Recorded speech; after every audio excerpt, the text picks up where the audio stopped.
Hi my friend, today our story will be about Rapunzel. Once upon a time, there was a man and a woman who had long, but no avail, wished for a child. Finally, the woman came to believe that the good Lord would fulfill her wish. Through the small rear window of these people's house, they could see into a splendid garden that was filled with the most beautiful flowers and herbs. The garden was surrounded by high walls, and no one dared to enter, because it belonged to Circus, who possessed great power and feared by everyone. One day, the woman was standing at this window, and she saw a bed planted with the most beautiful Rapunzel. It looked so green and fresh that she longed for some. It was her greatest desire to eat some of the Rapunzel. This desire increased with every day, and not knowing how to get any, she became miserably ill. Her husband was frightened and asked her, "What ails you, dear wife?" "Oh," she answered, "if I don't get some Rapunzel from the garden behind our house, I shall die." The man, who loved her dearly, thought, "Before you let your wife die, you must get her some of the Rapunzel, whatever the cost."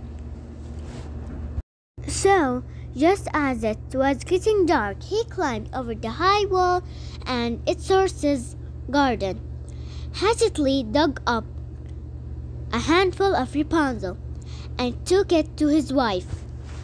She immediately made a salad from it, which she devoured eagerly. It tasted so very good to her that by the next day her desire for more had grown threefold. If she were to have any peace, the man would have to climb into the garden once again. This he set forth once again, just as it was getting dark. But no sooner that he climbed over the wall than, to his horror, he saw the sorceress standing there before him. "How can you dare," she asked with an angry look, "to climb into my garden and, like a thief, to steal my Rapunzel? You will pay for this." "Oh," he answered, "let mercy overrule justice. I came to do this out of necessity. My wife saw your Rapunzel from our window, and she longing came over her that she would die if she did not get some to eat." The sorceress' anger abated somewhat, and she said, "If things are as you say, I will allow you to take as much Rapunzel as you want, but under one condition. You must give me that child that your wife will bring to the world. It will do well, and I will take care of it like a mother." In his fear, the man agreed to everything. When the woman gave birth, the sorceress appeared, named the little girl Rapunzel, and took her away. Rapunzel became the most beautiful child under the sun. When she was 12 years old, the circus locked her in a tower that stood in a forest, and that had neither a door nor a doorway, but only a tiny little window at the very top. When the sorceress wanted to enter, she stood below and called out, "Rapunzel, Rapunzel, let down your hair to me." Rapunzel had splendid long hair, as fine as spun gold. When she heard the sorceress' voice, she untied her braids, wound them around a window hook, let her hair fall 20 yards to the ground, and sorceress climbed up to it. A few years later, it happened that the king's son was riding through the forest. As he approached the tower, he heard a song so beautiful that he stopped to listen. It was Rapunzel, who was passing the time by singing with her sweet voice.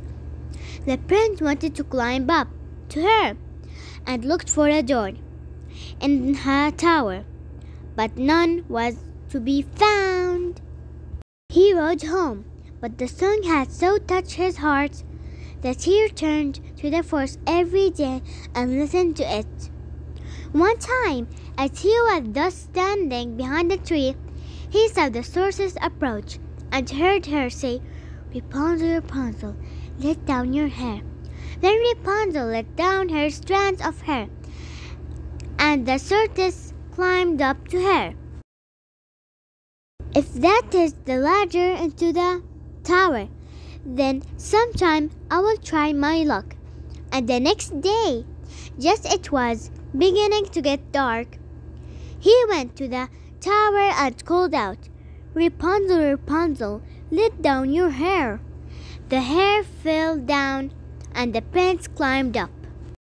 At first, Rapunzel was terribly frightened when a man such as she had never seen before came into her.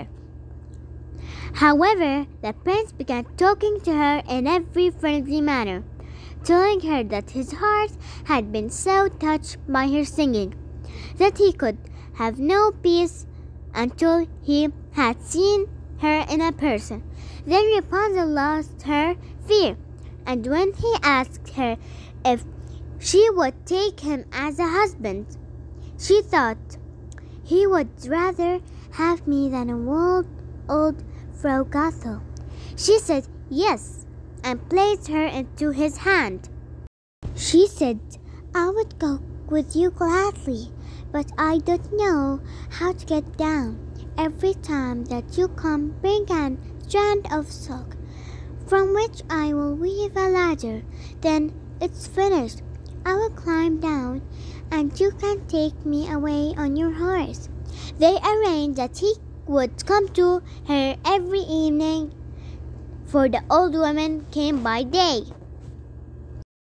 The sorceress did not notice what was happening until one day Rapunzel said to her, "Frau Gothel, tell me why is that you are more difficult to pull up than the young prince who will be arriving any moment now?" "You godless child," cried the sorceress, "what am I hearing from you? I thought I had removed you from the world, but you have devised me none less." In her anger, she grabbed Rapunzel's hair, wrapped it a few times around her left hand, grasped a pair of scissors with her right hand, and snip, snap, cut it off. And she was unmerciful that she took Rapunzel into a wilderness where she suffered greatly.